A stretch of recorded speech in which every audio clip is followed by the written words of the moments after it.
올해 처음 암호화폐 투자를 시작한 사람들이 생겨났고 현재 1,500만 명이 넘는 사람들이 암호화폐를 투자하고 있다는 통계까지 나왔습니다. 이에 따라 최근 재방송을 접하신 분들도 생겨났죠. 그래서 최근 유입된 베이비도지 홀더들이 이런 말들을 남겨주십니다. 밈코인 생성 플랫폼인 퍼피펀이 출시했고 베이비도지가 계속해서 거래소에 상장되는 등 호재밖에 없는데 베이비도지의 가격이 왜 하락하냐는 거죠. 여기에 대한 답을 드리면 호재는 무조건적인 상승을 의미하는 게 아닙니다. 예를 들어 보여드리면 비트코인이 있습니다. 비트코인은 21년도 10월 달에 암호화폐 역사상 최초의 ETF 승인이라는 호재가 나왔었죠. 그리고 그 위치부터 1년 동안 하락했고 가격은 80% 가까이 빠졌습니다. 호재는 무조건적인 상승만이 아니라는 것이죠. 주식을 해보신 분들은 이해하기 쉬우실 텐데 저점에서 매집한 물량을 고점에서 매도하기 위해서 물량 떠넘기기용 호재를 배포하는 겁니다. 이게 무슨 소리냐 라고 하시는 분들도 계실 것 같은데 개인적인 판단으로 베이비도지 코인은 세력주로서의 패턴이 보이고 있다는 말입니다. 세력주란 특정 소수의 사람들이 발행된 물량의 대부분을 보유하고 가격 상승을 도모하는 이벤트가 발생하는 것을 뜻합니다. 여기서 저 같은 개미들은 세력의 흔적을 발견하고 그 시점이 저점이라고 판단된다면 매수에 들어가는 것이죠. 예를 들면 제가 8월 중순부터 영상을 찍어 올렸던 리플 코인이 있습니다. 물론 리플 코인은 가치 분석을 해도 좋은 코인이지만 의도적인 컨트롤이 아니라면 납득하기 어려운 세력주로서의 저항들이 포착되었었죠. 가장 대표적인 사례는 블랙먼데이 사건입니다. 이 당시를 복귀해보면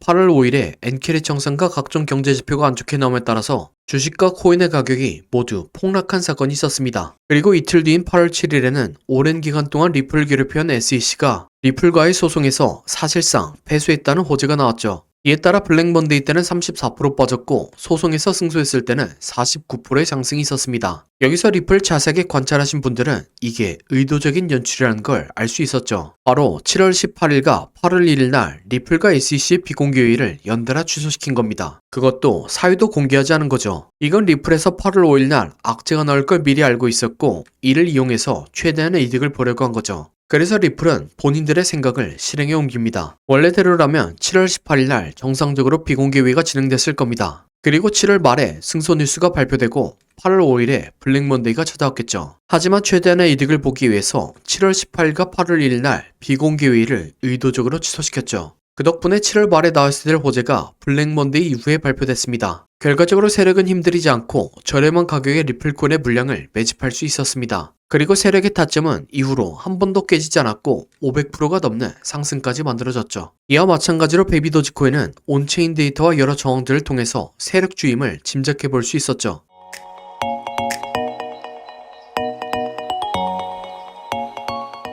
온체인 데이터에 대해서 말씀드리면 온체인 데이터란 블록체인 네트워크상에서 발생하는 모든 이동을 기록한 검증된 데이터를 뜻합니다. 베이비도지코인의 이동 역시 특정 계약 주소를 거치게 되며 그 데이터들을 볼 수 있습니다. 여러가지 온체인 데이터 추적 사이트가 있지만 BSC 스캔이란 사이트를 이용해 보겠습니다. 빨간색으로 표시된 검색창에 베이비도지코인의 계약 주소를 입력하면 온체인 데이터를 볼 수 있죠. 참고로 베이비도지코인의 계약 주소뿐만 아니라 대부분의 코인들 계약 주소는 코인게코에서 찾을 수 있습니다. 정보 계약란에 있는 주소를 그대로 복사하면 되는 거죠. 다시 BSC 스캔으로 돌아와 베이비도지코인의 계약 주소를 입력해보면 이런 결과값이 나오죠. 보시는 것처럼 실시간으로 거래된 내용을 확인할 수 있는 겁니다. 또한 여기서 보유자 기록들을 자세하게 보면 소수의 인원들이 대부분의 물량을 보유하고 있으며 보유량 1위 지갑은 단 한 번도 물량을 줄인 적이 없고 계속해서 물량을 매집하고 있다는 것을 알 수 있었죠. 이런 일이 가능했던 건 베이비도지코인을 최초로 만든 사람이 일정량만 시중에 유통시켰고 나머지 전부는 본인이 보유하고 있다는 것을 의심해 볼 수 있었죠. 그냥 이렇게만 꺼내면 세력주라고 할 수 없지만 베이비도지코인은 270만 팔로워를 가지는 X 계정을 보유하고 있으며 그 외에도 자체 거래소, 게임 등 다양한 플랫폼을 운영 중에 있습니다. 즉 발행 물량의 상당수를 스스로 보유하고 있지만 여기서 이익 실현을 조금 더 하지 않은 상태에서 X계정과 다양한 플랫폼들을 운영하며 돈이 계속 나가고 있지만 대중적인 관심 유도를 위해서 진행 중인 거죠. 그래서 전 리플코인에 이어서 베이비도지코인을 최근 집중적으로 다루고 있습니다. 이러한 세력주로서의 저항들뿐만 아니라 베이비도지코인의 차트 패턴 역시 리플과 비슷한 패턴이 보여졌기 때문이죠.